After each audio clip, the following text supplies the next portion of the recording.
Chapter 16, The Acceleration of Global Contact, 1450 to 1600.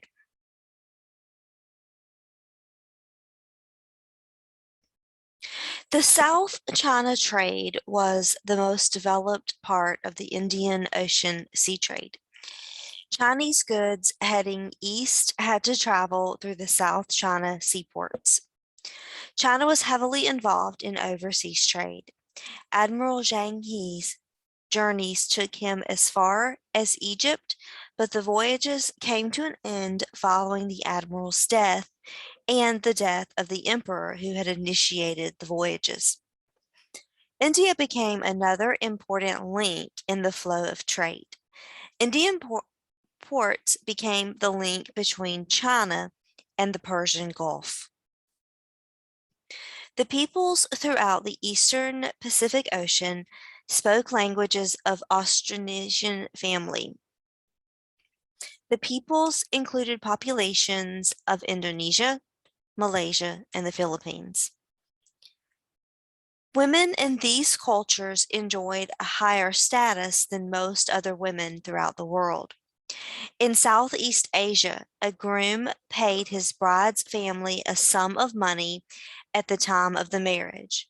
This was identified as the bride's wealth. Now, here you are able to see the expanse of trade that has truly starting to become global rather than short voyages on land or in seaports along the coastline. We're starting to see some across ocean travel here with the Indian Ocean. We do see that certain areas were known for certain items.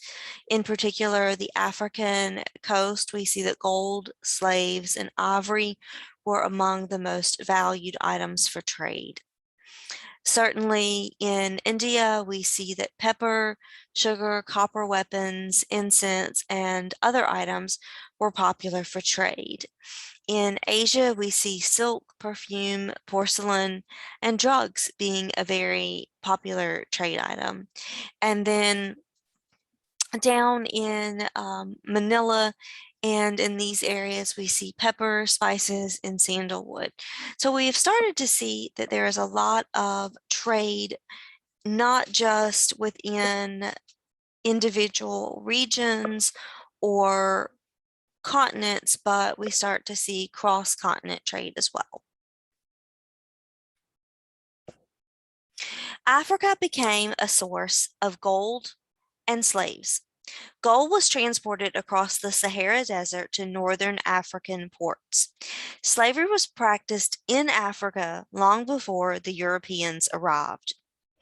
Arabic and African merchants had marketed slaves from Africa to European and Middle Eastern markets for years.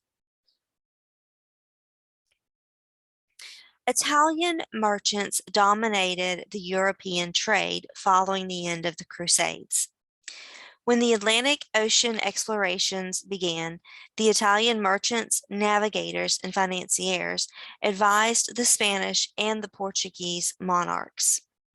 Ancient Roman slave markets were based in the Black Sea areas. Many of the Roman slaves were from the Balkans or other eastern regions. With the new slave markets opening in the West, the trade shifted focus to the African continent.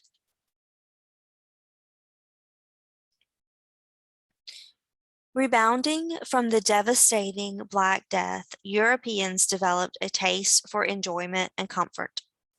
The philosophy that life was short and needed to be enjoyed created a market for luxury items. The desire to spread Christianity helped to fuel the explorations of distant lands. There was also concern about the Islamic religion spreading unchecked throughout the uncharted regions of the world.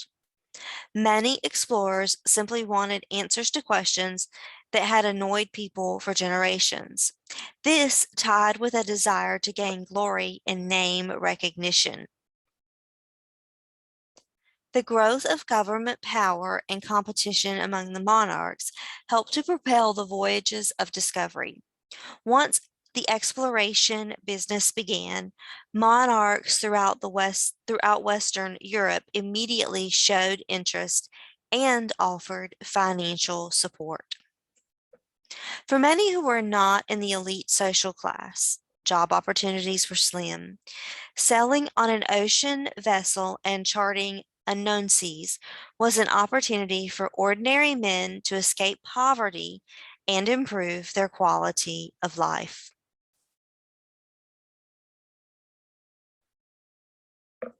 Long forgotten, Ptolemy's geography was reintroduced to the West by Arab scholars.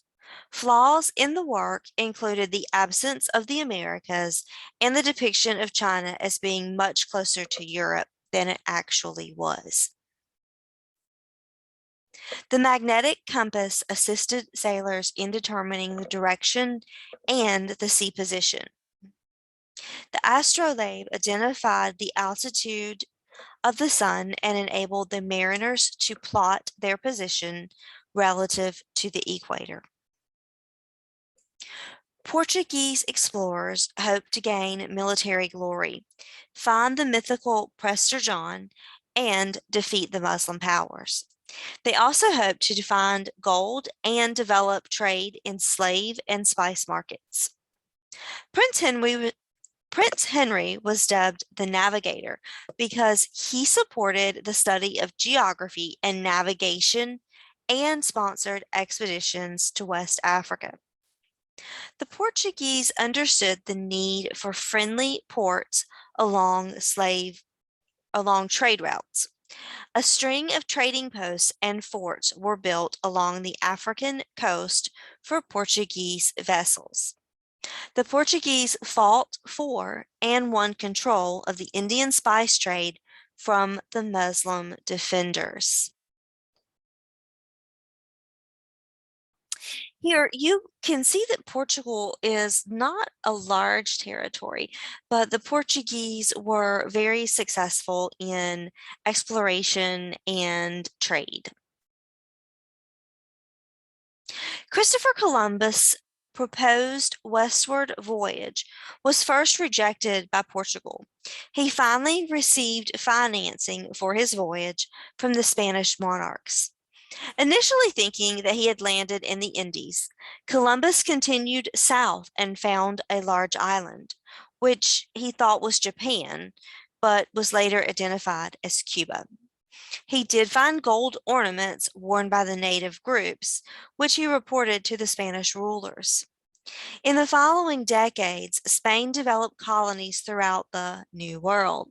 Columbus made several journeys to the New World, but was never interested in governing the region. Here you can see this area of the first voyage. Again, Columbus ultimately ending up in Cuba, but thought that he was in Japan. Ferdinand Magellan also sailed for the Spanish crown.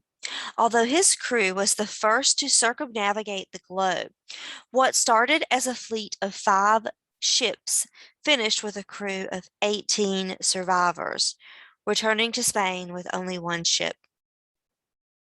Magellan was killed in battle in the Philippines. John Cabot discovered Newfoundland and explored the New England coast. French explorer Jacques Cartier made exploration trips into the St. Lawrence region of Canada, looking for a passageway to Asia. Here we are able to focus in on colonial Latin America in the 18th century. You can see the territories, the land that the Spanish have claimed and are now exploring, as well as the areas that the Portuguese are exploring. You can see that there are pretty long voyages being made at this time. In particular, notice this area of Latin America that has been settled or colonized or explored by both the Spanish and the Portuguese.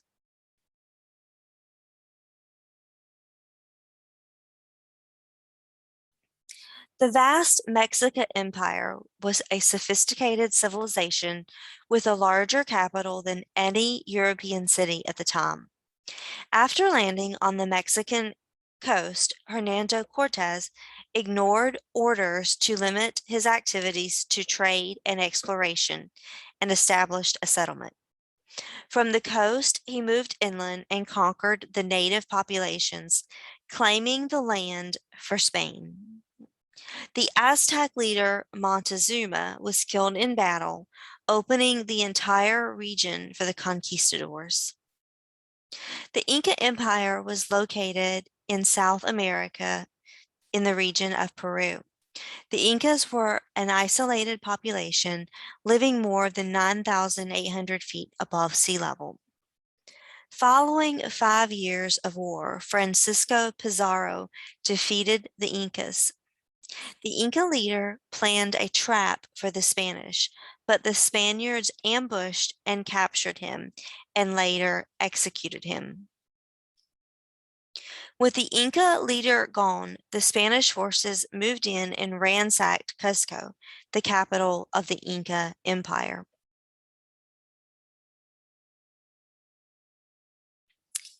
Here you are able to see the movement of Cortes in that original route. You can see the retreat, and then you can see that Cortes is able to regain strength and move back into the capital city. So take a moment and look at this image, the Donna Marina translating for Hernando Cortes during his meeting with Montezuma. You can see Montezuma and you can see Hernando Cortes and Donna Marina translating. The birds in cages are likely gifts that Montezuma offered to his guest, Cortes. In both Spanish and Mexican cultures, such gifts would be understood as a form of tribute, suggesting that the giver pledged allegiance to the receiver. Looking at the image, we can see that Cortes is larger than Montezuma and is sitting upon a dais. Behind Montezuma is a line of Aztec nobles that are standing, and they seem to be waiting to pay tribute or homage to Montezuma. Both Donna Marina and Cortes are making gestures of command or instruction.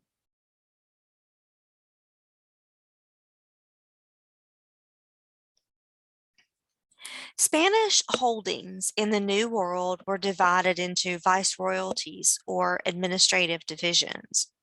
New Spain, Peru, New Granada, and La Plata. Each viceroyalty had an imperial governor or a viceroy.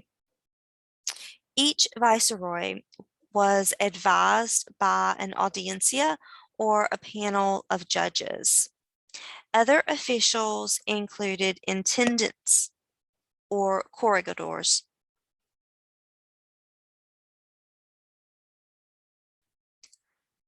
The Spanish emperor granted the conquerors the right to use the indigenous people for the betterment of the colony.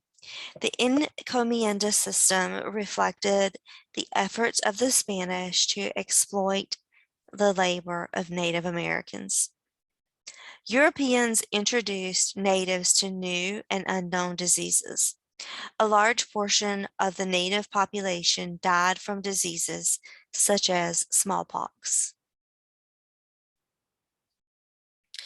Now, here we see an image, and it's in your textbook, and the image is entitled Mixed Races. And so if we look at this for just a moment, and you may not be able to see us clearly on the video, so you should definitely check your textbook if you would like to see the image a little more closely. We see that the top two rows present mixed marriages involving a white Spanish partner. The bottom two rows involve marriages with partners of African descent. And supposedly, the lighter skinned people are at the top of the hierarchy, and the darker skinned towards the bottom. Now, we see that the pattern isn't completely clear, but the darker families toward the bottom of the page tend to have more simple dress. They tend to be of lower social status. They have humble occupations, simple clothing. The woman in the third row is carrying a basket of goods that perhaps she is taking to sell to the market.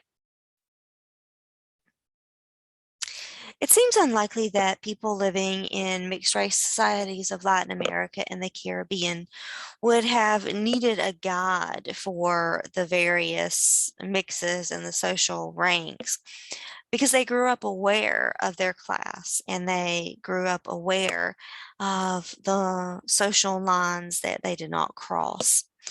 But more likely, this particular set of images was to satisfy the curiosity of the very educated Europeans about society and life in the New World, and the intermarriage of the Europeans, the Africans, and the indigenous Americans. The transatlantic exchange of crops occurred after the Europeans colonized the New World. Corn became an important crop in Europe, as did tomatoes and a variety of beans, squash, and other vegetables. In this, we see increased nutritional value of the European diet, and over time, an improvement in European health. Potatoes spread throughout the world as a major food staple for humans and for livestock as well. Sugar was initially considered a luxury because so few could afford it. Sugar was difficult to raise, and because it was labor intensive, it had to be marketed quickly or else it would spoil. Yet, if you could get it to market, it would bring large amounts of profit. Using slaves from Africa, Europeans developed sugar plantations on the islands. Large fields would be planted and harvested, producing larger quantities of sugar. The production of sugar influenced the transatlantic slave trade. The Portuguese ships brought the first shipment of African slaves to Brazil around 1550. By 1700, large numbers of slaves were used in the sugarcane production. On this map, you are able to see the main destinations of slaves from Africa. These are the main ports in Africa. And we can see that there are many parts of South America where slaves are being brought to work. And we also see some of the lower southern parts of North America, Florida, some of those lower southern states becoming important areas for slave destinations. While overland routes could only link trade from continent to continent, sea routes linked the entire world. States that had access to the open seas now found themselves in prime locations on the global map. Most nations had become addicted to the commodities from faraway places.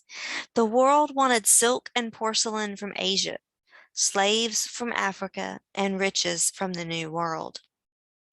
As more European states became involved in global trading, some had the ability to maintain large empires, while others found their resources were severely stretched to the limit.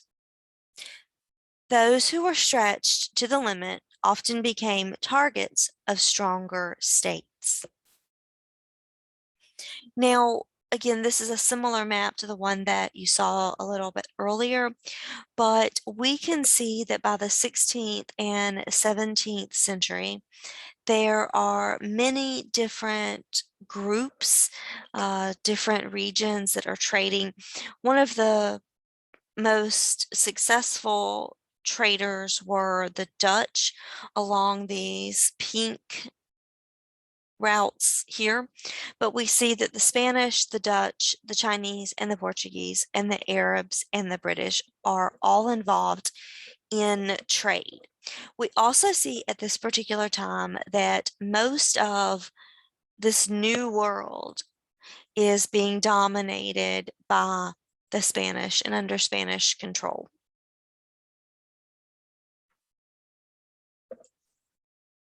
Here we can see the global silver trade, which was also a lucrative commodity to trade. We can see that this is a popular item that is moving around the African coast and again into South America, North America, and throughout the world.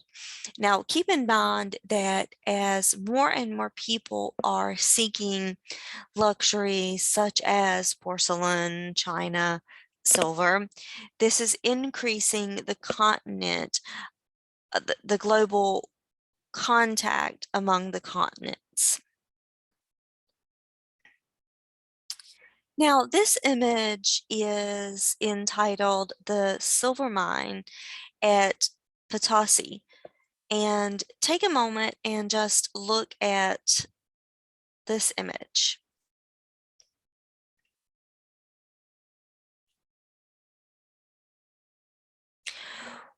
We don't see a lot of mechanization of the silver mine. We see open pit mining on the mountain face. We see an overlooker here on horseback.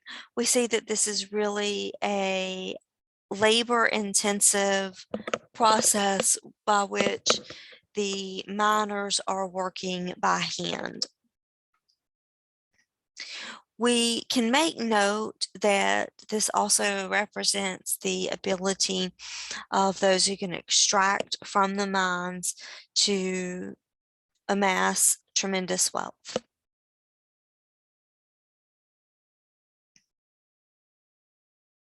Ideas about the inferiority of certain races were needed to justify the institution of slavery. Some Europeans claimed that Africans lived like beasts, lacked rational thought, and were extremely ignorant. Other views supporting Black enslavement were biblical in origin. Ham, who was the cursed son of Noah, was exiled to Africa, and therefore Africans were considered the cursed sons of Ham.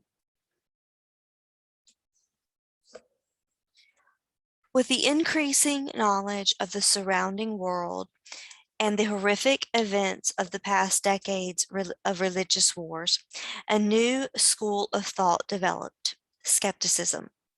The skeptics doubted that true certainty about anything was ever attainable. Cultural relativism suggested that one culture was not necessarily superior to another, but that they were simply different from each other. Michel de Montaigne developed a new literary genre in the essay. In On Cannibals, he discussed his enlightened consciousness and the challenges of European superiority. Shakespeare's work addresses the impact of the connections made between the Europeans and other cultures. His play Othello raises questions about racial classification, intolerance, and racial stereotypes. It is unclear whether Shakespeare's last play, The Tempest, was intended to criticize or endorse racial tolerance. European missionaries took on the task of converting the native peoples to the Christian Church. Catholic friars sought to understand native cultures so that they may make Christianity more comprehensible to the indigenous peoples. The Virgin of Guadalupe became the icon for Catholics in Central and South America. This brings us to the end of chapter 16.